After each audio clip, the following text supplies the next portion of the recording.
Yeah, good plug for Bronco Plumbing and Heating, because the weather that we got tonight and going into the stretch here, get your AC Get your AC unit going. Yeah. If you have AC. If you don't have AC, you might want that. Call them. Bronco Plumbing and Heating can hook you up. Glenn, we're live looking good, gentlemen. Yeah, looking good on remote. I know there's some food and maybe a beverage or two hiding behind you. And every commercial break, you're sneaking over there. Come on, don't even lie. I got it. Water. No food. No food. There's a pulled pork on a bun and coleslaw with pickle combo for $10 tonight. I see a sign right there. And no beverages, but I know how you roll. And yes, that should be next time we come here. That will be the play tomorrow. Riders and Bombers. Okay. Hey, listen, guys, I was listening all day, and it's been a fun show to listen to. So I hope everyone else is tuning in. But I have to tell you, because you guys talked about the bear warning. So yes. in North Vancouver, where I live, we have a couple of bears that come by, and just a week ago, there's two doors facing the street on our house. I go to the far one and I open it up, and there's a bear sitting like Winnie the Pooh, eating the neighbor's garbage, black bear, right on the step. Like I could have knocked him on the head, but he was facing the other way, and he's sitting on his eating garbage, and he kind of gives me this look like, what are you going to do about it? And then turns back, and I just quietly close the door and then try to bang on the other side, hoping he'll get the hint and leave. I mean, we have the tricky part here, and I'm like, I love the animal. It is beautiful. So I don't want to call it in because they might destroy the animal. So I'm not going to do that. But we have a neighborhood bear here that we have to really be careful with garbage, or we're going to have a neighbor. Right? He could have turned around and walked through my living room. That's how close he was. They make a lovely rug. They really do, Glenn. They make a lovely rug. You painted a good picture of that, though. You made me feel like I was there. Like you turned around and like I thought you were like the bear was like, "Hey, Glenn. Hey, bear." Yeah. No. Got any snacks? Well, Barney, I don't know if you can see in the screen, but his head was, if you took 3 human heads and put them together, that's how wide the top of his head was. I thought this bear is probably 2,000 pounds. It's huge. Anyway, I just walked. I golf with a guy that's got a head like that.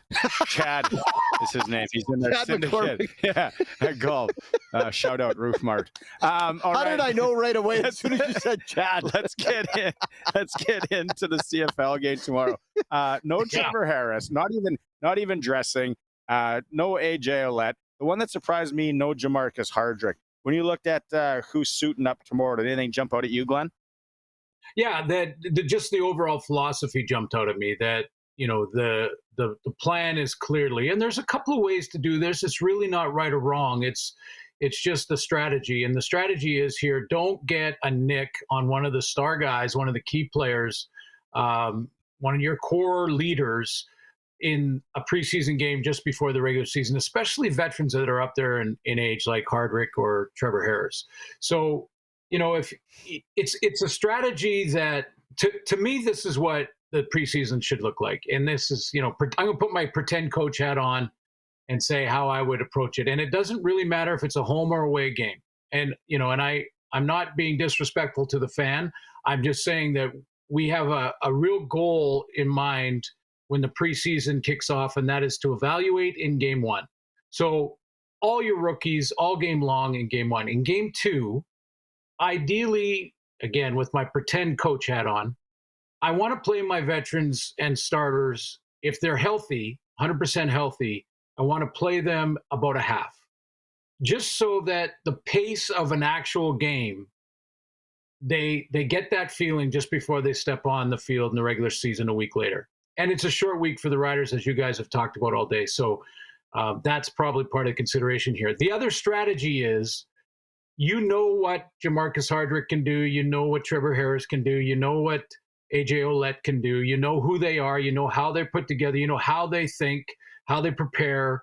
There's really no evaluation necessary on those players. So I think it's a good sign when a coach like Corey Mace is playing a lot more rookies in game 2. It's a good sign because he has some tough decisions to make. And he wants them to have more of an opportunity, those younger players to have more of an opportunity to show something or show one more thing to maybe make the roster. So I think it's a good sign that he's got a lot more evaluating to do in one more game. And he can say, you know what, all you starting guys, it's risk and reward too. Like I don't want to even bring up injuries sometimes when I talk about this, because I've mentioned before you can get injured at any time, but it is part of the process. And if you weigh a little bit of rust in game 1 in quarter 1 versus harm's way for your starting 39-year-old quarterback that is not going to have his entire starting O-line or receiving core available to him in the preseason game, then there is a little bit of risk involved, a little bit more risk involved with that decision to play him a half or whatever. So again, I think what jumped out at me with this roster was the strategy, the overall strategy. He's going to rest most of the starters, and you can't do them all because the rosters aren't big enough, but most of the starters are going to sit, probably not even dress, and they're going to continue to evaluate. My question to you then, and I agree with this move, by the way, and I'm a big fan of this decision on the part of Corey Mace to give these young guys a chance as much as rest the starters. Who do you think we should really watch for? Like, as a fan, you're going to the game tomorrow, you're going to need a program or some sort of list somewhere to look at. Who would you say, pay attention to this young man? Well, I thought Ford played well at safety in the first preseason game. I think he's starting in the secondary again. I think they kind of have to nail down what they're going to do at that position. And you guys, like, I can't emphasize enough how important that position is. I'm just kidding.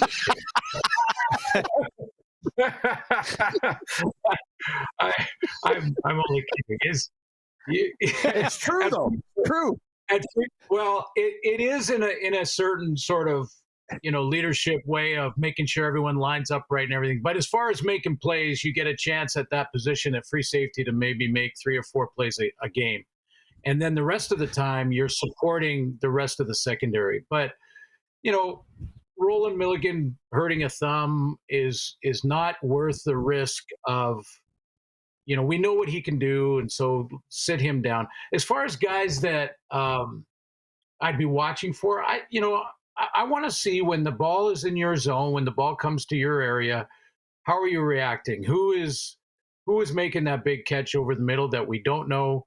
I mentioned on Tuesday some of the players that have been around that you want to see the next step. I think of Duncan Busby is one of them. Yep. That you want to see, like, okay, we've seen flashes of these guys, some of these guys.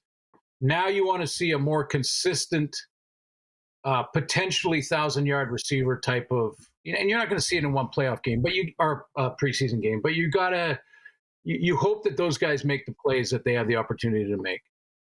Like it. Okay, the other thing that you were talking about, and to kind of pay attention here, the Riders, like, preseason game tomorrow, quick turnaround. Do you think the defense, like I do, I think defense will be tested those first 2 weeks? Oh, yeah. I mean, we broke down the West on Tuesday, and we can break down the East a little bit here too. Yeah, break it down. Let's go. Well, the Riders open with Ottawa, and we're all going to be there. The commissioner's going to be there. The panel is going to be there. It's going to be the big event. And you look at the Ottawa Red Blacks, and you see a developing Drew Brown who checked a big box. He got his team in his first year as the full starter and the guy in charge with the keys to the car. He got his team in the playoffs. They didn't win a playoff game. We won't know that till the end of the year for this season, but he has to continue to improve and take another step. He's still a question mark to me, by the way, because he's still one of the youngest, him and Davis Alexander in Montreal, still two of the youngest quarterbacks in the league that are sort of anointed starters. So that still is a question mark. But they added Eugene Lewis and they added William Stanback. All of a sudden now, with the receiving core that they already had, and then you add those two names, the defense has got a challenge to face right there. I mean, they potentially, and he can sling it now. Drew Brown can make all the throws in the CFL. So this is a quarterback that's going to come in with more confidence than last year, with better and more weapons, and the big play guy in Eugene Lewis for those jump balls. So that's a big challenge for the Rider defense. But Drew is still a question mark. How are they going to get pressure on defense? They got a new defensive coordinator in William Fields. How are they going to get, how is that defense going to look?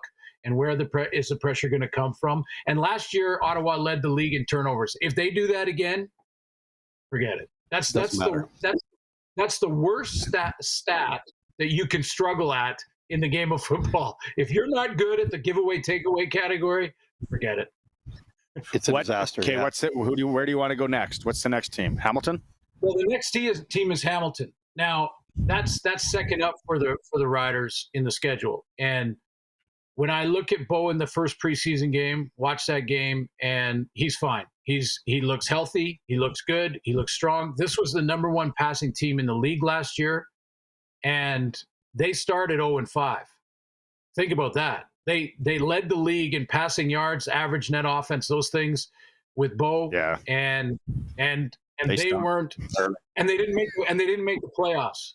So their issue or their question, I know, Barney, you kind of said it in the term of where are their holes or their problems. I'll say it. Where are their question marks? Yeah. Before I've been around a long time. I know what it can. The language can make a difference. But Brent Munson, again, another new DC. Another change in that regard. That was their Achilles heel last year. They couldn't get pressure on the quarterback enough. And this is one you'll hear a lot in the regular season. But the balance of the run game, I'm not sure they had I think the 8th worst run game in the league last year. So if you even improve that by 3 steps in the rankings and get up to 4th or 4 steps, you now have Bo Levi Mitchell throwing for 5,000 yards. And you have Kenny Lawler as a free agent signing in Hamilton. And if you can get a run game from Greg Bell up at about 5th in the league, that team could be something to deal with. Okay, so again, week 1, Ottawa, hands full on defense for the Riders. Week 2, Hamilton, hands full on defense. Week 3 is Toronto. We don't know. And Toronto is an interesting one because, to me, Chad Kelly, and I've put a couple of feelers out there to get the real story on what people think about when he might return. And at this point, whether they put him on the 6th game or not to save some money, they'll take him off early whenever he's ready. So if he's ready in week 2, the Riders don't face him till week 3. So who knows? It's going to be sort of probably hit and miss there as to whether it's Nick Arbuckle or Chad Kelly. And Nick Arbuckle showed us in the Grey Cup that he's more than capable. But it's different, I think, when a team has 1 week to get ready for a quarterback like Nick coming off the bench. They have 1 week to get ready for him. That was the Bombers' situation in the Grey Cup week. But now a team will have a whole training camp. Riders will be looking at this down the road. I mean, they're not going to look past Ottawa or Hamilton, but they're looking at it saying it might be Nick Arbuckle. We know more about him. We can game plan more specifically for him. So to me, that's a big question. And the Argos guys lost 8 or 9 starters of the 24 on offense and defense. Like 8 or 9 in free agency. Quickly, we got to go quickly through the horns of Montreal. You got about 45 seconds. Where is the question marks in Montreal? The questions, yeah, there we've got the language. Yeah, again, I think there's only two teams. There's only two teams in the league, guys, that have the same OC and DC from last year. The Riders and the Montreal Alouettes are the only two teams, and the Alouettes are going to be great on defense again with Noel Thorpe. They've been it's a schematic thing, but it's also a personnel thing. And they've got it figured out on defense. They give offenses fits. I don't care how well you prepare for them. They're tough defense, and they will be again. The question for me in Montreal is still Davis Alexander. He's not new to their team, but he's because this is year 4, so he knows the system. He knows Moss. And clearly they didn't want to lose him. That's why they made Cody Fajardo. They said we can let Cody go, because we're not going to lose this young Tomlin. So they've put the chips in the middle with him, and I there's a lot to like there. But he's played and attempted a pass in 10 of the possible 54 games in the last 3 years. 10, and a lot of those guys were like mop up or end of game, garbage time. Yeah, so you've got it is still a question mark until it isn't, and that's Montreal's situation. That's the question mark. The question mark with Glen Suitor. Yeah. All right. So you're coming in next Thursday. We might have to do a pint after the game. The only thing is, I'm worried if Glen Suitor shows up in Regina next week with a bearskin jacket. Yes. There'll be lots of questions to answer. None for me. I know how it got there. Well, gentlemen, if I don't show up, the bear won. Awesome. All right, Glenn. Thanks so much. Looking forward to talking on Tuesday. Yeah, we'll talk to you then, guys. Have a good one. Good luck at the ballpark.